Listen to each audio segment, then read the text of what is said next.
Укината е забраната за носење на поголеми електронски направи во патничката кабина на неколку авиокомпании кои летаат до САД. Оваа безбедносна мерка беше воведена од американските власти пред 3 месеци и се однесуваше на авионите кои доаѓаат од 8 претежно муслимански земји од Северна Африка и Блискиот Исток, а како објаснување беше наведена можноста во овие направи да биде сокриен експлозив. Авиокомпанијата Emirates објави дека патниците кои летаат од Дубај до 12 градови во САД повторно можат со себе да носат уреди поголеми од мобилен телефон, како лаптопи и таблет компјутери. Истото го соопшти и Turkish Airlines за патниците кои тргнуваат од Турција. Овие две компании се придружуваат на Етихад, чија забрана беше повлечена во неделата.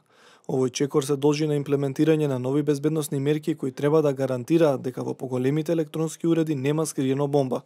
На аеродромите ќе бидат спроведувани подетални контроли на патниците, како и подетален и попрецизен така наречен скрининг на багажот со користење на рентгенски зраци и ултразвук, а ќе се зголеми и употребата на кучиња трагачи по експлозив.